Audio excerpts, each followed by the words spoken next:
Baik, selamat pagi semuanya. Hari ini bertemu lagi kita dalam perkuliahan pendidikan kewarganegaraan ya.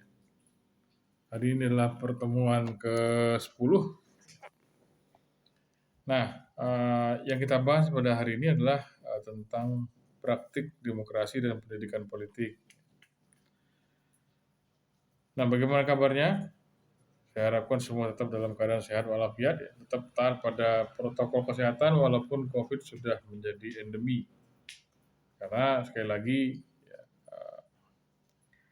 khususnya bagi yang memiliki komorbid ya, atau penyakit bawaan, itu tetap menjaga kesehatan, ya, tetap cuci tangan, pakai masker, khususnya di tengah kerumunan. Kecuali kalau berolahraga sendirian ya tidak masalah. Baik, minggu lalu kita sudah bahas tentang demokrasi, ya. Bagaimana konsepsinya, pengertiannya, kemudian demokrasi Pancasila itu seperti apa, sudah kita bahas minggu lalu.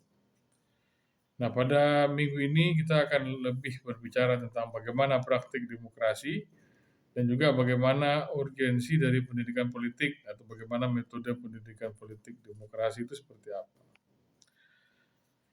Nah, yang pertama mungkin kita bisa lihat dalam praktik demokrasi ada prinsip-prinsip dari sistem politik demokrasi. Yang jelas adanya pembagian kekuasaan ya. Jadi tidak terpusat pada satu badan saja atau satu lembaga saja, tidak hanya eksekutif saja, tidak hanya yudikatif saja, tidak hanya legislatif saja, tapi juga ada keseimbangan kekuasaan, ada pembagian kekuasaan. Yang kedua, konstitusi jelas ya, harus ada, pemerintah harus berdasarkan pada konstitusi, hukum juga harus menjadi fondasi dari sebuah negara, pemerintahan mayoritas, ada diskusi atau musyawarah, pemilu yang bebas, partai politik lebih dari satu dan mampu berfungsi dengan baik, tidak hanya sekedar pajangan saja, sementara dalam prakteknya tidak bisa mengapa-ngapain ya gitu. Nah, manajemen yang terbuka, ada transparansi, akuntabilitas, pers yang bebas, ya, bebas bersuara, tidak dibatasi oleh pemerintah, pengakuan terhadap hak minoritas, ya, minoritas lebih ada penghargaan terhadap minoritas ya, jadi tidak hanya sekedar pemanis saya tapi benar-benar dihargai. Perlindungan terhadap HAM jelas ya, karena HAM dan rule of law adalah fondasi dari demokrasi. Peradilan yang bebas, tidak memihak, pengawasan terhadap administrasi negara. Dan ini bisa dibaca sisanya, tapi yang jelas yang paling utama adalah dari poin yang di slide ini adalah bagaimana penempatan pejabat pemerintahan, baik itu misalnya di kedutaan ataupun misalnya duta besar ataupun dirjen dan lain sebagainya, itu seharusnya berdasarkan pada jenjang karir. Jadi tidak hanya sekedar dekat sama penguasa, berjasa membantu penguasa, tidak. Tapi yang jelas yang bersangkutan harus memiliki prestasi, harus lama di sebuah lembaga sehingga kemudian bisa dipromosikan untuk mendapatkan jabatan tertentu. Nah, penyelesaian secara damai bukan dengan kompromi, jadi tidak sekedar damai saja, tapi harus benar-benar tuntas gitu ya, bukan kompromi tapi tuntas secara damai. Jaminan terhadap kebebasan individu, konstitusi yang demokratis dan prinsip persetujuan. Nah, lawannya adalah sistem politik yang otoriter. Nah, ini kita bisa lihat bagaimana kontradiksinya. Yang jelas kalau di sistem politik otoriter ada pemusatan kekuasaan. Jadi bisa pada legislatif saja atau eksekutif saja, yudikatif saja dan lain sebagainya. Nah, yang kedua tidak berdasarkan pada konstitusi, tapi berdasarkan pada kekuasaan. Ya, siapa yang kuat, kelompok mana yang kuat. Rule of power atau negara kuasa, bukan supremasi hukum tapi supremasi kekuasaan. Pemerintahan tidak dibentuk berdasarkan musyawarah tapi melalui dekret. Terdapat satu parpol sehingga tidak ada keseimbangan politik, tidak ada kompetisi. Manajemen kepemimpinan tertutup dan tidak bertanggung jawab.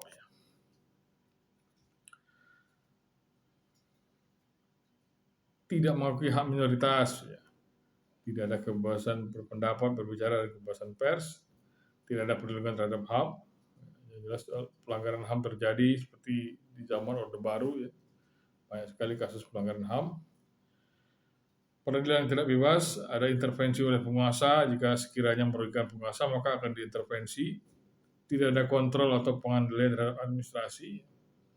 Mekanisme dan kehidupan politik dan sosial tidak berubah, sama terus.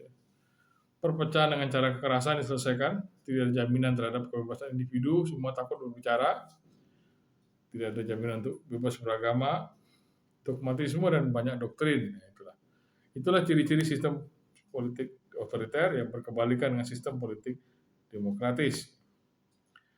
Nah, demokrasi sebagai sikap hidupnya ini maksudnya adalah bagaimana demokrasi tersebut tidak hanya kita maknai sebagai hal prosedural semata, tidak hanya sekedar formalitas, tapi bagaimana kita secara esensial menjalankan kehidupan yang demokratis, budaya yang demokrasi, baik di luar komunitas formal ya, baik di keluarga maupun di komunitas informal lainnya ya. Nah, demokrasi tetap dijalankan, tetap diimplementasikan. Artinya misalnya di sebuah rumah tangga keputusan diambil secara demokratis, ada musyawarah keluarga misalnya. Nah, inilah kemudian yang menjadi dasar dari sistem politik yang demokratis. Jadi ada sikap hidup yang demokratis. Nah, di dalamnya ada nilai-nilai demokrasi yang bisa dipraktikkan oleh masyarakat ya, yang selanjutnya bisa memunculkan budaya demokrasi. Nah, ini beberapa nilai-nilai demokrasi yang penting untuk mewujudkan pemerintahan yang demokratis. Yang pertama adalah kebebasan berpendapat, ya free speech itu ada di gambarnya. Kebebasan berkelompok, jadi berorganisasi bebas, ya tidak dikekang. Berpendapat bebas, ada undang-undang yang menjamin. Berpartisipasi, jadi bebas berpartisipasi politik, ya baik itu berupa ikut serta dalam pemilu maupun kemudian mengkritisi pemerintah dan lain sebagainya. Kesetaraan antar warga, jadi tidak ada yang lebih posisi lebih tinggi daripada yang lain, semua setara. Gender setara, perempuan laki-laki sama di depan hukum. Kedaulatan rakyat, ya, jadi rakyat kemudian yang memiliki kekuasaan, yang memiliki aspirasi mereka dihargai. Pemerintahan benar-benar menghargai aspirasi rakyat. Yang ketujuh, rasa percaya, jadi tidak saling curiga, ya, tidak saling menghujat, tidak saling curiga, tapi saling percaya satu sama lain. Ya. 8, kerjasama. Ini dibutuhkan untuk mengatasi berbagai persoalan masyarakat. Kalau di Indonesia, di kita ini ada budaya gotong royong namanya, itu harus senantiasa digalakkan. Itulah 8 nilai yang diperlukan untuk mewujudkan pemerintahan yang demokratis. Kultur demokrasi, tadi kita sudah bicara tentang sikap hidup demokratis. Ini adalah kultur. Bagaimana budaya demokrasi ini bisa kita kembangkan. Tadi saya sudah sampaikan ya, di komunitas informal seperti keluarga atau mungkin masyarakat pemukiman ya, tetangga-tetangga gitu kan, rukun tetangga harusnya juga tetap menjalankan perilaku demokratis. Ada musyawarah warga, musyawarah desa, musyawarah keluarga, itu kemudian forum-forum yang penting sekali untuk merealisasikan sistem politik yang demokratis. Kultur, struktur, ya ada beberapa lembaga yang dibutuhkan untuk menerapkan nilai-nilai demokrasi. Yang pertama adalah pemerintahan, yang jelas, yang bertanggung jawab, DPR yang dipilih secara luber, kalau istilah Orde Barunya langsung, umum, bebas, dan rahasia, dan melakukan pengawasan terhadap pemerintah. Organisasi politik, partai politik lebih dari satu, sehingga tapi tetap berpartisipasi, tetap menyelenggarakan hubungan yang berkelanjutan dengan masyarakat. Yang keempat, pers dan media massa yang bebas. Yang kelima, sistem peradilan yang bebas dan tidak memihak, memberikan jaminan terhadap HAM dan mempertahankan keadilan. Nah, itulah struktur demokrasi ya. Nah, sebenarnya secara esensial ya, demokrasi itu bisa dicapai jika struktur dan kultur ini seiring sejalan. Pemerintahan yang demokratis ya, yang terwujud dengan eksistensi dari berbagai lembaga demokrasi, dan masyarakat yang demokratis yang tetap menjalankan budaya, ya, memelihara budaya demokrasi. Nah itulah apa namanya praktik demokrasi. Ya, sekarang kita lanjutkan tentang pendidikan politik demokrasi. Nah, bagaimana esensinya, bagaimana substansinya?